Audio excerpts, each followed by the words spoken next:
Hey, I just finished ranting about Google Plus, but this is about something that's didn't get me angry or anything, but kind of had me puzzled and a little uncomfortable or something.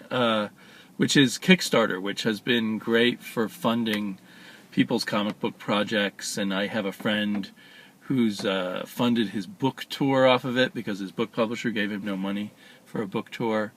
And I know of a lot of other novelists who's like I know one person who wrote a trilogy, and the first two books of the trilogy were published by a New York publisher, and then the New York publisher decided to not publish the rest of the trilogy. So she went on Kickstarter, raised enough money to pay an editor to properly edit the book and to publish it herself.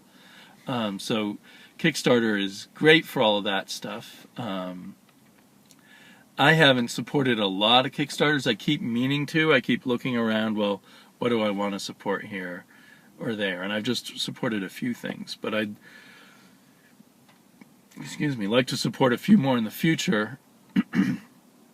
And the ones I am most interested in is where basically you're buying a book in advance, and maybe supporting it a little more than that, or paying a little higher price than you would normally. But you're going to get a graphic novel out of it in the end for paying maybe $20 or something. But now the big one in the comic book world is Fantagraphics, who is a major one of the big small publishers, with a big history in the comic book industry of the past 30 or 30 years probably. I think they started with publishing the comics journal, or comic book journal, which was kind of the most intellectual of the comic book zines. I don't know if that's still published in a physical form or maybe just an electronic form. I'm not sure which. I used to read it a lot back in the 90s, or the 80s. And they publish a lot of books. They were the first publishers of Love and Rockets and of Daniel Close, the guy who did Ghost World and other pretty cool comics. And they also publish these fancy hardcover reprints of Peanuts and Carl Barks' Uncle Scrooge's and that sort of thing. And now, most of you probably know this, now they're doing a Kickstarter to raise $150,000 to support half of their catalog for this year. And I find that really weird, and I think, I didn't look closely at all the gifts, but at lower levels you're getting a signed postcard or, another little doodad like that. Wouldn't it make more sense just to let us pre-order some books if they want more money, the way a lot of the regular Kickstarter book fundraisers do? It seems odd to turn of someone who publishes Donald Duck and Peanuts into a charity. A big publisher normally would, if they're running low on money, would get a bank loan or get more investors.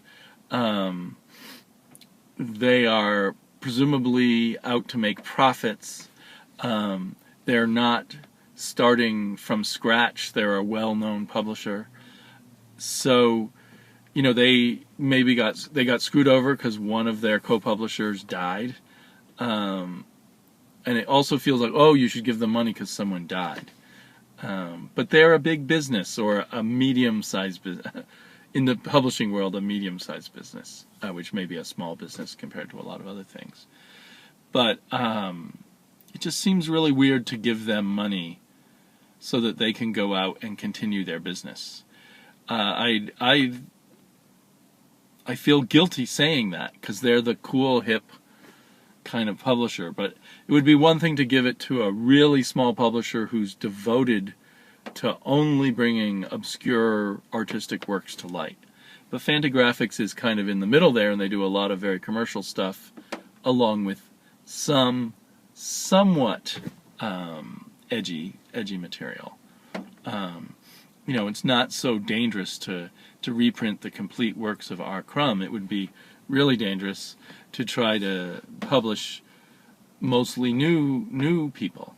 But they're pretty much focused on established people for the most part, as far as I can tell. So and it looks like they're going to get a lot of support, but I worry that this will become a new thing where these kind of mid-level publishers turn to Kickstarter for free money. Why shouldn't they? But I think we should keep an eye out to supporting small talent who want to get something started for a single book or a series of books or something like that. A project that literally couldn't happen without them, without that support.